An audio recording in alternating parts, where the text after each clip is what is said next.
Good morning, Claremont Center for Spiritual Living. How are you this morning? Nice to see you all. I'm Reverend Tracy, just in case you don't know me. I think I know almost everybody here, but just know if you're visiting us for the first time that wherever you are on your spiritual path, you are welcome here with us. We want to say hi to our friends that are online. Everybody hold your hands up and wave so they can see us. Yay, we're glad you're here. We know that in consciousness there is no space or distance. There is only consciousness. And in this community, we have a consciousness of love and support and fellowship. We're here to remind each other of that every week. So thank you all for coming. We have our practitioner on platform after a long absence, Mr. Brad Weathern. He's actually our practitioner in front of platform, but that's just fine. He has a microphone. That's truly all he needs, as you know. Yeah. Yeah. He'll be doing our opening prayer and a reading for us after we get started. And I also want to tell you our music today. We welcome back Tina Meeks with Jeff on the keyboards and the technological tracks and all the other magical things he does over there. Yes, yes. So let's get started as we do by getting ourselves centered. I'm going to invite you to turn your phones off if you haven't already. Settle into your chair, clear off your lap, maybe clear your mind a bit, take a deep breath. If you're comfortable, close your eyes and let the sound of the bowl take you within. And as we turn our attention to that heart space, breathing in and out of that sanctuary of life itself, we remember that we are truly one in spirit. And it is here in this place that we come together in consciousness in the name of love, in the actions of peace, and in a place of joy. Thank you, Reverend Earlywine. Can you hear me? Yes, just pray, Brad. Well, more's a pity, but you're going to hear me anyway. Let's come together now and let's know that there is one power and one presence in the universe, and this power and presence is one with us always. When I go to pray in the morning, I always think first of the outside and what the weather is like, because that draws me with the entire universe. It draws me in. So let us pray now. And let's know the law of mind is in action. And we use this healing and demonstration. It doesn't even know it's being used. If it did, it would know it didn't have to be used. You don't think the law that produces potatoes has cabbages in mind. It's just a latent possibility. It's impersonal and neutral and plastic, yet it is created. Now that's how the law of mind works, and it's a terrific thing. We can't escape it, but we can completely reverse our position in it so that the very thing that bounds us shall now free us. And if I ever arrive at any truth at all, I know it's very slight. One lifetime isn't enough to arrive at very much truth, but at least to my own satisfaction, I have arrived at this fragment, that the law that binds is the only law that can free us. And so it is. So it is. Well, good morning once again. It is good to be back here. I feel, for me, I never used to feel nervous, but I feel nervous now because I've been away so long, and I'm just so happy to be able to sit here and look out at you and know that we're all one with the universe. I have a reading I wanted to do today. And it's from this book, Ernest Holmes, Silomar. Now, if you don't know about this book, if you haven't bought it, come on up and I'll buy you one. It is the lectures. It's the lectures that Ernest Holmes gave during the last few years that he was at Silomar before his final appearance there in 1959 when he gave his final sermon by the sea. And it's a beautiful book. It has all of the different things that he said on different days than when he was there. And it's amazing to look at this, that these are actually taken from what it is that he said, what he talked about. Because when he spoke, they often just took down the words and they made books out of them. Probably 50 or 60. I don't even know how many books they had by the time that he made his transition, but there was a lot. So here's one thing I'd like to read from you. Can you hear me? Yeah. The subject today is spiritual mind treatment. Note that we use the word spiritual mind treatment rather than Christian mind treatment or Jewish or Hindu or some other kind of mind treatment. We use it as we would use the word beauty. Beauty is the essence of the beautiful. That is why we speak of a work of art as an object of art. Art itself, beauty is subjective. It projects itself into a form, and that is what we call an objective. You see the difference. But it is an objectivity of a subjective essence, felt but not seen. So we use the word spiritual in the same sense. It applies to every race, every color, every creed. It would be just as effective for a pagan as a Christian. Now, we happen to be Christians, if such there be. We happen to belong to that faith by background and culture. It has nothing to do with spiritual mind healing, either as a spiritual essence or active law or science. We believe there is a science of spiritual mind healing that can be taught, definitely used and consciously applied with certain of definitive results. That is why we mean when we say the science of mind. We do not mean healers. We do not speak of healers in our movement. In our movement, there is no such thing as a healer. You didn't know that, see? You learn something here every day. Any more than there is someone who makes a garden or makes a cabbage. Nature creates the cabbage. We plant the seed. In our movement, there is no such thing as a healer or a natural healer or some other person who has more healing power than others. We all have the same power. There is no such thing as any of us being any different with any other power than what we all have. So good to be here. Thank you very much.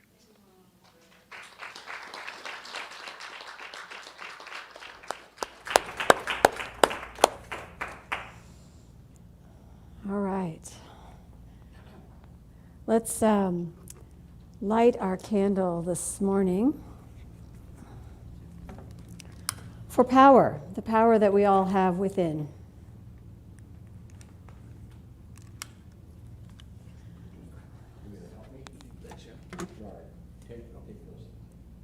All right, there we go. And he's up.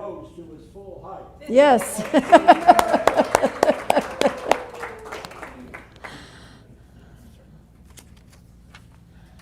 Okay. Thank you, Brad. Nice to have you back. And don't worry about all that subjective, objective stuff in Ernest Holmes. You know, that takes a little while. I know you got it. A couple of us got it. The rest of you, don't worry about it, because I think the important point there is that the power to heal is something innate in all of us. And spiritual mind treatment is a way to use that power for ourselves and for others. And if you take any class at all, you'll learn about spiritual mind treatment because it's just kind of what we do. And the practitioners are experts at it, I will say that. But everybody is a practitioner. So, all right, so our talk today is called Just for Fun. And it starts with a quote from Ernest Holmes that says, "Life is not just something to be endured. It is to be lived in joy, in a fullness without limit." So I'm thinking about summer. I was driving to the center this morning, and a couple blocks from my house, there's a high school. And much to the neighborhood's dismay, I'm sure, the leaderboard said, "Welcome back to school on Monday, August 12th. And I'm thinking, only half the population is happy about that. That would be the parents. But summer is wrapping itself up and time seems to be flying. And aren't we just in July? I mean, wasn't that just like yesterday? So I know for me as a kid, I wanted to get in as much fun as I could before school started. Now, I love school, but there's something about having those days spread out before you where you don't have to do any homework or be anywhere or do anything. That's just captivating. So I'm asking you what you do for fun. I'm asking you how you spend your summer days, whether they're metaphorical or actually in the months of summer. And it made me think about how we play. And if you read the e-blast, the little introductory paragraph for this week said something about, when you were a kid, did you run through the sprinklers? Yes. There's a Facebook video of some poor, hot UPS driver getting out of his truck, going to the yard across the street where the sprinklers were on, getting down on the sidewalk and splashing his face. And I'm thinking, yes, that's how you do summer. And the thing is, as adults, we kind of tell ourselves we don't have time to have fun. We're busy. We got important things to do. So I thought I would do a little exploration about the science of play. Because what it is that gets our joy activated is playing. And I came across this article by Dr. Stuart Brown from the National Institute for Play. Now that's my idea of a good retirement job, right? Let's go work for the National Institute for Play. You just know there's a room somewhere with a bunch of games and puzzles and stuff where you can just see which ones you like the best. And what does that do for us? It activates our energy. It vitalizes us. It makes us want to participate in life. It's a gateway to finding our joy. So I looked at this article, and this was written during the pandemic. And if you think back to those pandemic years, how much changed, how our ability to play was changed. Places we couldn't go to. We couldn't take the kids to the park. We couldn't go to the community swimming pool. We were even restricted from seeing our own families if they weren't in our bubble, right? The ways in which we interacted with the world were really curtailed. And there was a lot of stress around that. And now I know right now it feels like we're back to some kind of new normal. But we're all still feeling the effects. Our kids and our grandkids are still feeling the effects of those months and months of restricted behavior, of different thinking, of the generalized fear and dread that was just in the atmosphere.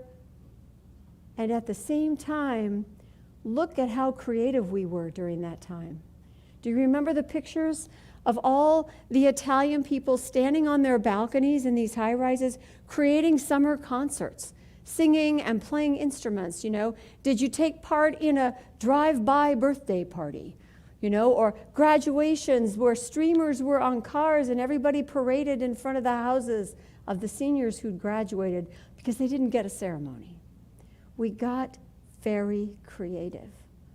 There's something in us that must play, that must be creative, that must express life, that must reach out to the community. So he wrote this article, and he says one of the things that play does for us is it helps us to better cope with a changed world. Why does it do that? Well, we're all unique individuals, and we're all part of a society. We are all part of a community. And so even though we might find ways to prosper ourselves, to get better within, to make ourselves better, we still have to interact with people. We still have to be in the world. And ideally, the work we do for ourselves shows itself in a better world. And that's really what we're looking for. And the thing about play, it enriches our own lives, and we are able to get along with other people in a supportive way if we know how to play with them. Now, in his study, he says, when examining the lives of non-players, comparing them to play-fulfilled individuals, research has been able to show how play itself contributes to getting along better with ourselves. Play is a good antidepressant, and certainly provides the tools to better get along non-violently and cooperatively and innovatively with others. It activates our creativity. It activates our willingness to engage in a positive way. Beyond enabling us to better deal with individual and social requirements, it provides us with adaptive flexibilities and openness to explore the unexpected. Think about playing. It's whatever happens, right? If you can remember back to when you were a kid and you were playing whatever you were playing, whether it was a structured game like red light, green light, or if you were playing Cowboys and Indians, or whatever you were playing, every kid had their input, and you never knew where the storyline was going to go. And yet we were all willing. We were all in it. We were all telling the story together. It helps us cope with society. The wisdom of play gets us through polarization. And isn't that something we all need at this point? The thing is, we see it as necessary for kids to play, and we think it's an elective for adults. Wrong. Try again. It's not an elective. It's required. And here's why. We used to be hunters and gatherers. We used to live in tribes. And while it's true that we have a genetic propensity for violence and tribalism and isolationism, we're also able to live anywhere on earth, and we're also able in those cultures over the centuries, over the eons, and even those tribal cultures that exist today, they do so through communal sharing and egalitarian governance. In other words, the community supports itself because people know how to be in community. So it's a balancing act, right? I mean, we could cut each other's throats, or we could feed each other at the same dinner table. It's our choice. It's our choice. But play itself, according to research, has been a positive force to sustain that balance, that equalization between male and female, between tribes, between the tribe and the land. He says, my own early research on homicidal males showed that they all had a severe lifelong play deficit. Think about that for a minute. Those kids that grow up in environments where they're not allowed to be children, where they're working, where they're neglected, where, that sense of freedom and space to explore is thwarted for whatever reason. It promotes non-social behavior, right? So here's the thing. We all have this play personality. There are different ways that adults play, right? What do you call play? Anybody? Dance. What was that? Shopping. Chess. Swimming. Cards. Yeah? Okay, so lots. I like puzzles, right? Anybody? Puzzles, any kind of music? Going to the beach. Yes. Anything away from home? Yes? Okay, so here our little researcher guy tells us, he has these categories. I'm sure there are more, but I'm going to read them all and then come back to them in just a second. So here's the play categories that he came up with, and he said, how are you finding your quick joy of being? Like, what just takes you there? So we have the storyteller, the collector, the mover, the director, the competitor, the explorer, the artist, and the joker. So how many collectors do we have out there? Anybody collect anything? There's a couple of collectors, okay. And anybody direct? Anybody think directing is fun? I know who you are over here. Yep, directing is fun. Any competitors? Nonviolent competition we're talking about, yeah. Chess, there you go. The card player probably too. How about explorers? Anybody think exploring is fun? Yes. The new restaurant club, that's us, right? Artists and creators. Oh, got a few of those, yes. Who are the jokers? I think we know who the jokers are. Exactly.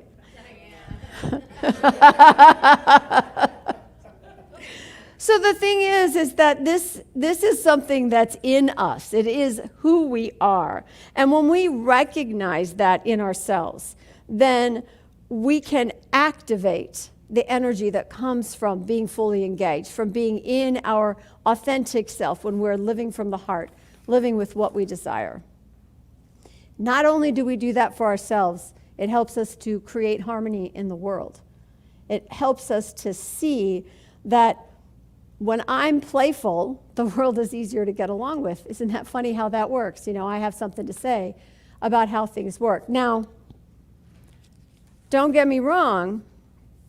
Ernest Holmes says, too, he says that the universe is planned for creative joy, and we possess the ability to be happy in it. We've been given the capacity to know joy and to express joy, and when we do this, we fulfill our inheritance.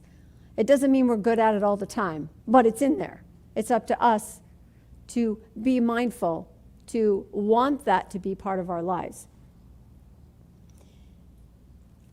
It's really easy to block that, right? It's, I think in society we have this false equivalent. If we're serious, it's important, right? If we're serious, it has value. It has meaning. If it's fun, it's frivolous. It's extra. We don't have time for that. And the thing is, we've done, even to kids, we've kind of let that bleed into how we raise our children. We know that play benefits kids, so what did we do? We structured the play around the benefit. We overschedule. We oversupervise. We get in the middle of what the kids would do naturally rather than letting the play be the benefit. We think we have to make it something more. That's a block to creativity. That's a block to play. And for adults, it's different. You know, most of our blocks are internal. We tell ourselves we have responsibilities and obligations. Well, we do, it's true, but they're not an excuse or an instead of our own vitality, our own joy, our own playfulness. We also have rules in our heads. The rules that say, well, you know, I have to finish this report before I go outside. The fact that it's going to be dark by the time you finish the report and you're not really going to go outside seems to escape us. We think these rules are hard and fast, and really what they are opinions. And some of our opinions are not good for us. That's one of them. If we truly live our values, if we know what's important to us, if we come here on Sunday and talk about love and beauty and wisdom and peace and clarity and all of these lovely things, but we don't live them, we're cutting ourselves short. We're keeping our gifts from the world. But if we live our values, then we want to play, because that's what activates the creativity. Have you ever been in the middle of a project, been forced to leave it to go do something else, like, you know, the kid had to do something or the dog had to be walked or who knows what came up. And when you came back to that project, it was easy. The words flowed. The document came together. The construction problem was solved because we allowed ourselves to play creatively. We activated the part of us that knows what to do, because that's our spirit. That's the truth of us. playing exists in all of nature. Did you know that crows play tricks on each other? They do. They do. If you want something entertaining to watch, just go to YouTube and look for crows playing. It's hysterical what they come up with. Squirrels in the park, they race each other, they play tag, they steal from each other. They have a great time doing it, and they really like it if your dog wants to take part. That just makes it that much more exciting. Goats and kittens frolic about. Nature plays. We're nature. We play. It's good for us. It makes us be alive in the moment. And when you're playing at something that is your skill or your heartfelt joy, time stops, right? You're just in it. You're just in the flow of it. You're having fun. If you decide that it's okay to run through the sprinklers with your kids, even now, you will find that all that other stuff you worry about falls away. It's not important. Anybody have squirt guns in their house? It took all I had not to bring squirt guns today. I was going to because, I believe in participatory spiritual practice. I thought, somebody will have had their hair done for Sunday and will mess it up. See, excuses, right? Playing is good. I recommend the dollar store. Go find yourself a couple of squirt guns and somebody to play with. My 40th birthday, I had a 2-story house with an open loft on the second floor, and there were squirt guns there before the cake was served, and there might have been some dive bombing from the top and some out from the... we were all wet when we sang happy birthday. It was awesome. Just awesome. Ernest Holmes reminds us, too, that joy infuses the commonplace with a creative activity. That means that whatever you're doing, no matter how common, no matter how everyday it is, if you do it with joy, you will be inspired to be creative. You will have fun with it. You know that anything can be fun with the right attitude, with the right framework, with a little bit of leeway in your thinking about what's okay to do as a grown-up. We're never more fully alive, more completely ourselves, or more deeply engrossed in anything than when we are playing. There's something about that ability to laser focus on one thing. Most of us, we're spinning plates all day long, right? We're doing this, and on the way to that, we're going to do that, and meanwhile, we're thinking about this. I'm driving here, and I'm looking at my talk. We do a bunch of stuff at once all the time. But when you play and you're focused, when you're in the middle of a game of chess, when you're playing cards and trying to figure out what your partner over there is doing across the bridge table, when you're writing a song, when you are hiking in the woods, when you're fully present, it heals us. Healing is to create that or discover that wholeness that we are. When we have that sense of wholeness within, we move through the world differently. We respond to people and situations differently. So this balance of being serious and being playful can be integrated if we simply take joy in all that we do, even the work that we do. So last night, it was about, 8:45. Every light in the house went out. Oh yeah, and for a couple of blocks all around. Complete, instant darkness. No flickering, no wind, no warning, dark. Now, because we live in 2024 and not 1974, we didn't have to go digging for candles and matches. We just used the flashlight on our phones, which worked very well. And we said, well, I guess it's time to go to bed. Okay, so up we go. And the flashlight's, working. We get into bed. We're ready for bed. We usually look at Facebook. I know. Don't talk to me about blue light before sleeping. I don't want to hear it. I sleep just fine. Thank you very much. But so we had our phone flashlights on, just kind of pointed up to give the room a little light. And I'm looking for something, bringing up Facebook, and I hear this little, oh, from next to me. And I look over, and she's looking up, and I look up at the ceiling, and she's making shadow puppets on the ceiling. It's like, whoa, instant fun, instant play. And it just, it just moved me. Any moment, any circumstance, no matter how dark, there's love, there's light, there's joy, there's the potential for delight. You can play with anything. 20 minutes later, it came on. Had to go back downstairs, turn off all the lights because I hadn't gotten them all. And it was fine. But it just reminded me that we are at choice always. And that's not to say that things aren't difficult. It simply means we have the ability to move through anything with a sense of our own delight in life, our own enjoyment of life, our own ability to see the best. John Cleese says that the very essence of playfulness is an openness to that anything may happen and the feeling that whatever happens, it's okay. And that's what last night was. It was okay,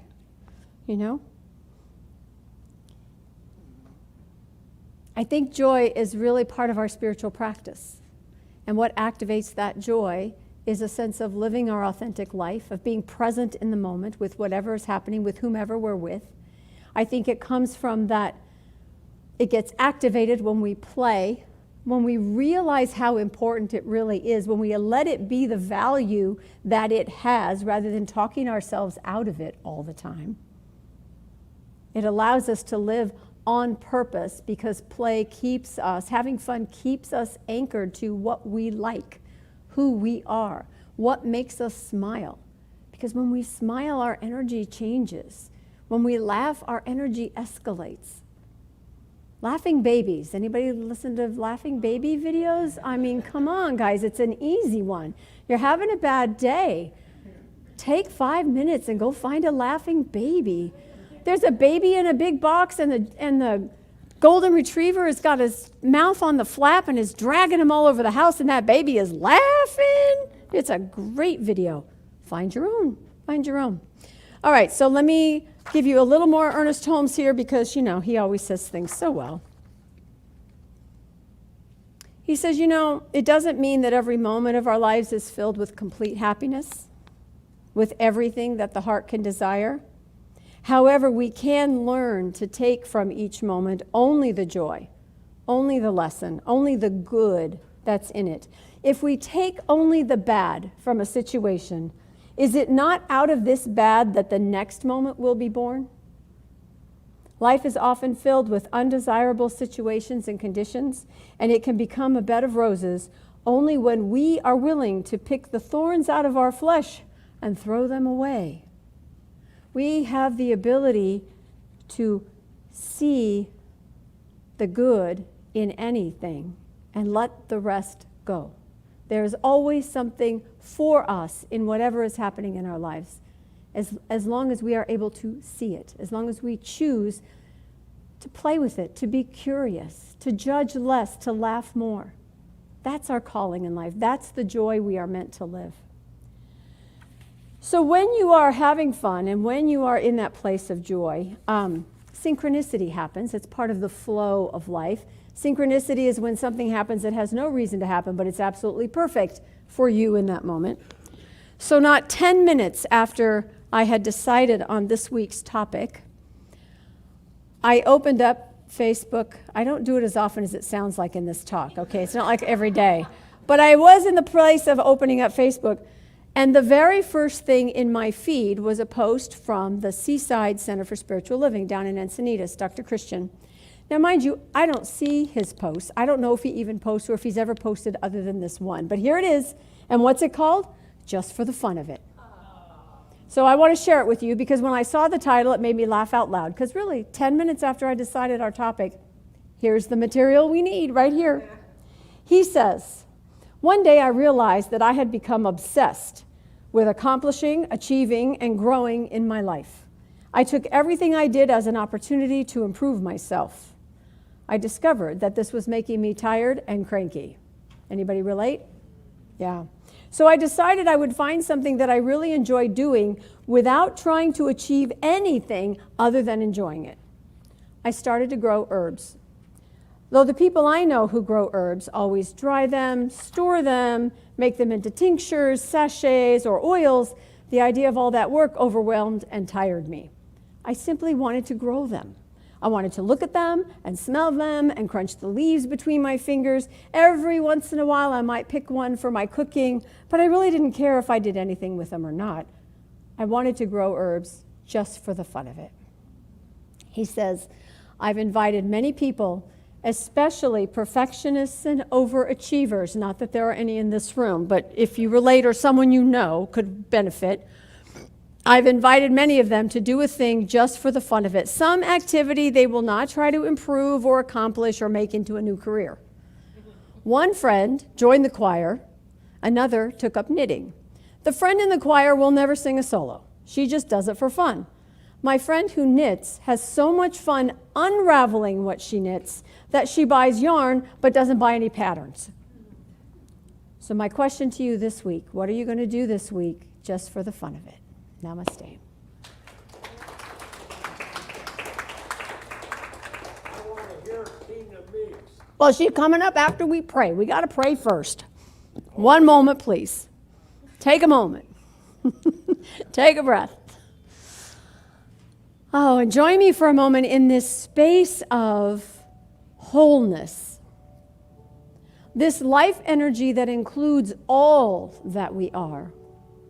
Every experience, every situation, every condition, every conversation is part of this wondrous life that we are in and as expressions of joy. For joy is the very energy and vitality of all that we are. It is the impetus behind the creative process. It is what allows us to co-create our own lives. And so I speak a word this morning for the power of joy in every life.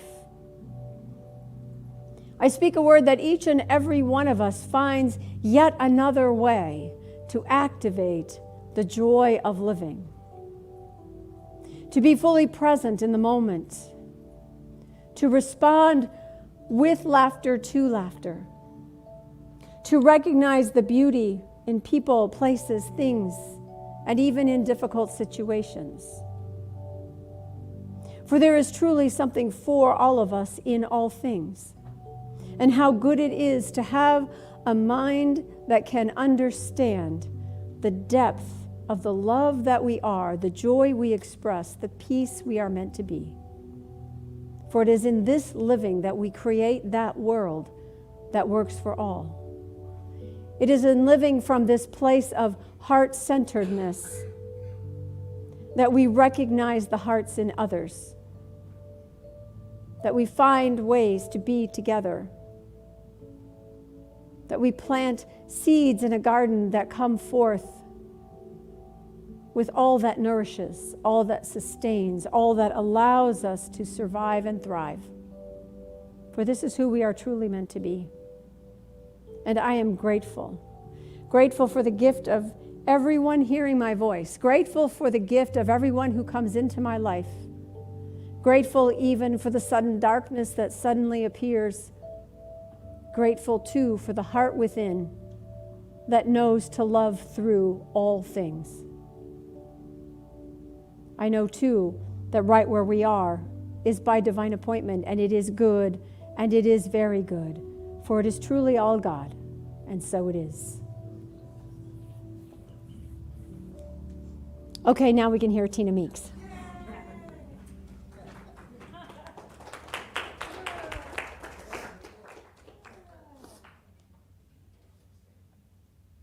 I'll say one thing. He said, do you want to say anything?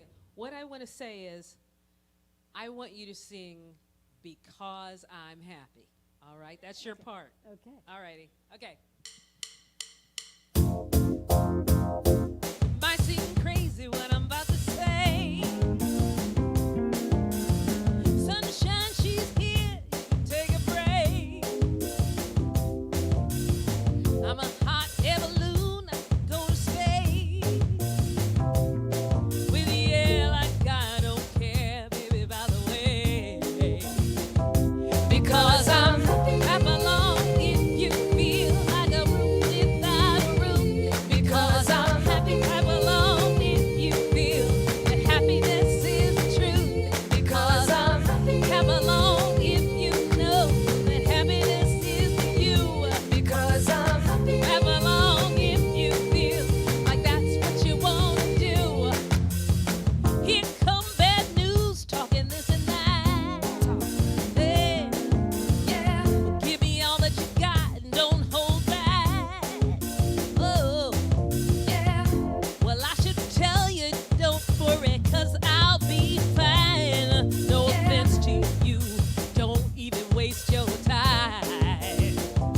because I'm clap along if you feel like a room without a roof, because I'm clap along if you feel that happiness is the truth, because I'm clap along if you know happiness is to you, because I'm clap along if you feel that's what you want to do. Hey, bring me down, can't nothing bring me down, 'cause my level's too high. Hey, bring me down, can't nothing bring me down, I tell you now. Bring me down, my level's too high. Bring me down, my level's too high.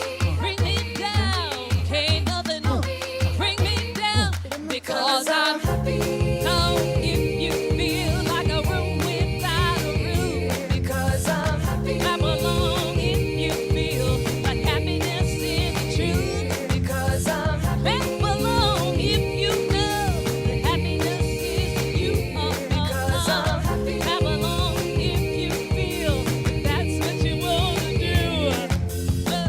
Can't bring me down, my love is too high. Bring me down, can't nothing bring me down, 'cause my level's too high. Can't bring me down, no, no, no. Clap along if you feel like a room without a roof, because I'm clap along if you feel that happiness is the truth, because I'm clap along if you know that happiness is to you, because I'm clap along if you feel like that's what you wanna do.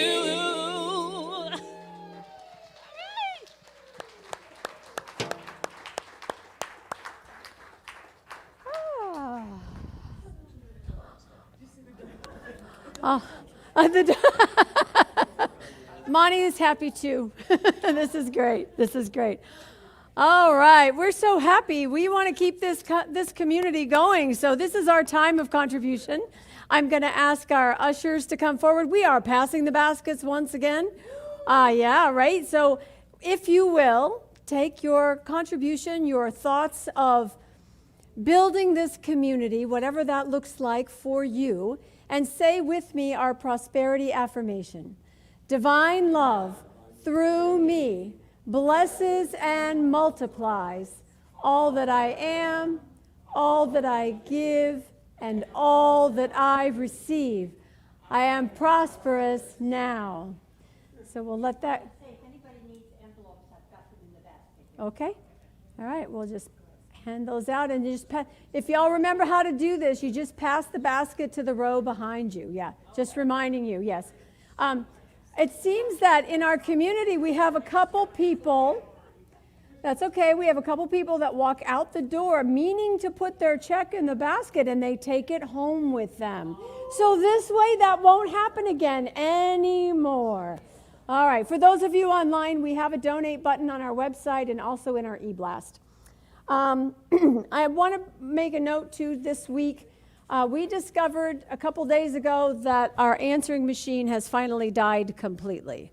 So if you tried to call and leave a message, you couldn't. It didn't mean we were ignoring you. It just meant we didn't know you called. So we will be replacing that this week and getting ourselves back in touch with the rest of the world, which is what we want to do. All right, we do have an affirmation that I almost forgot to say. It's in your program. We'll do that now.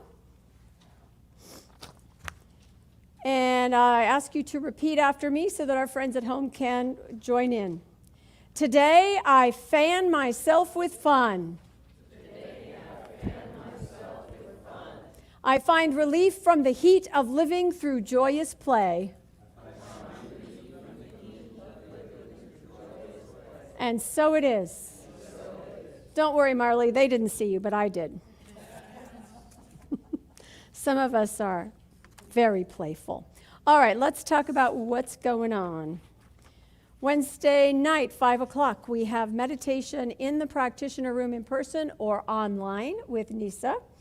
And at 5:30, we meet here in the chapel for a conversation about spirituality. There's usually a topic and a presentation or a talk or a video, and then we all talk about what this means to us in our everyday lives. So, Mary, do we have a topic this week already? It's the next part of what we believe. Okay, so we're going through one Wednesday a month. We're taking the theme of what we believe. Each sentence, it says, a world that works for all, and what we believe about spirituality, and we're taking the next sentence. So we'll have a conversation about what this stuff means to us on Wednesday night, 5:30 here in the chapel.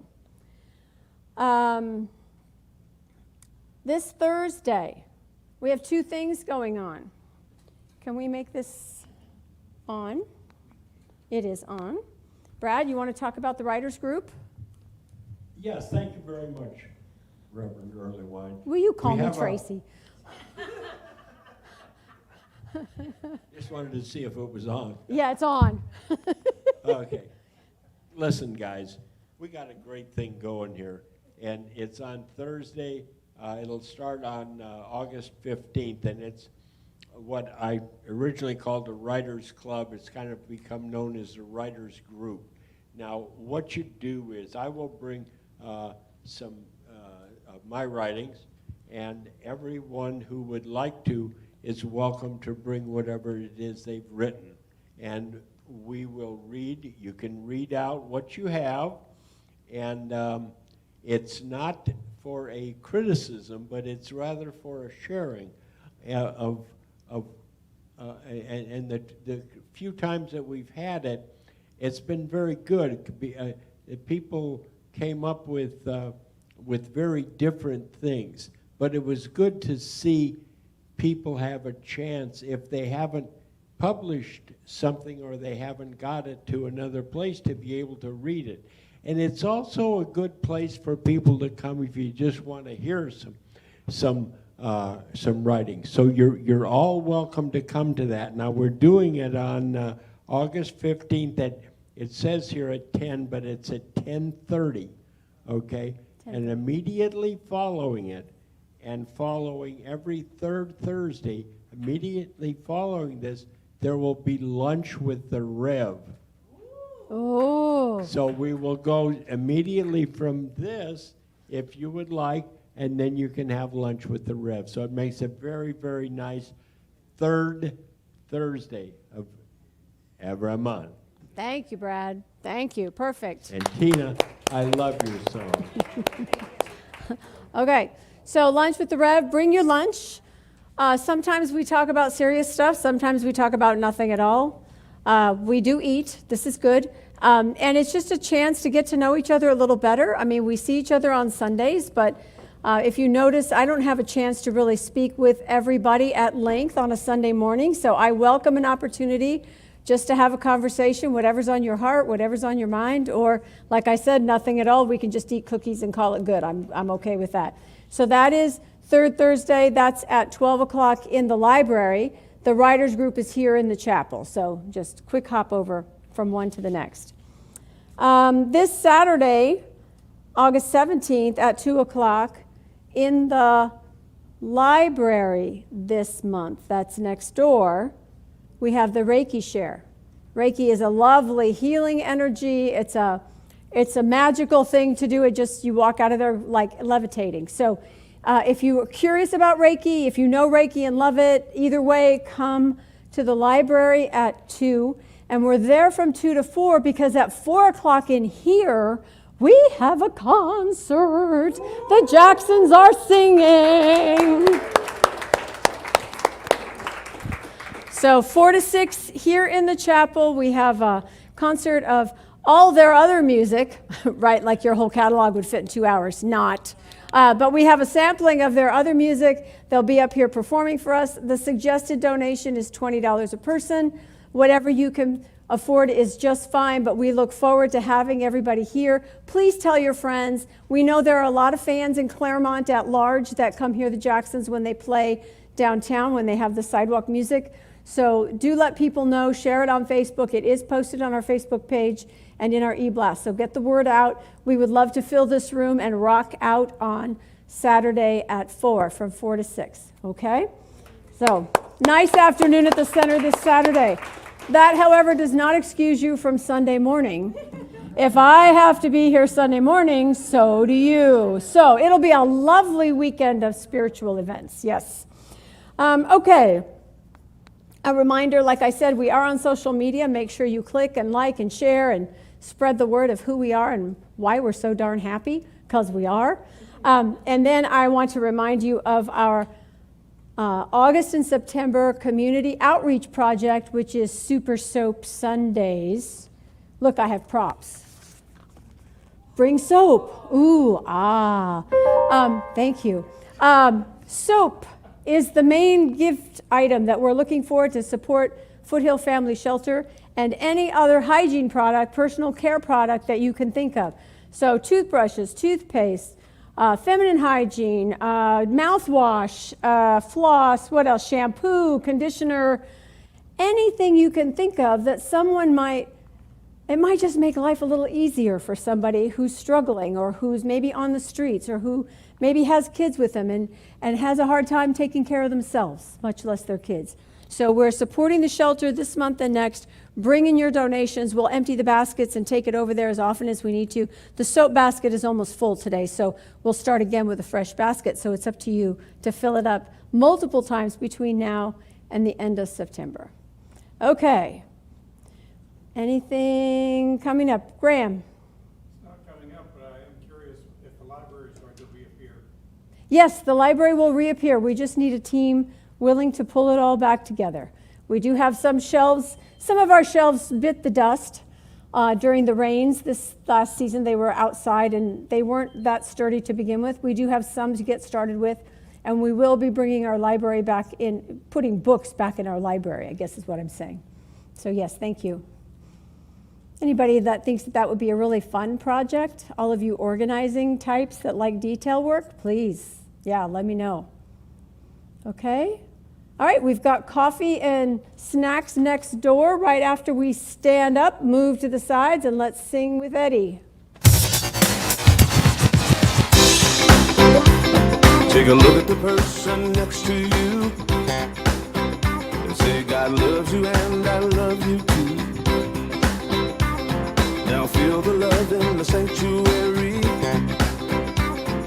Lift your voice and repeat after me. We come together, we come together, we come together.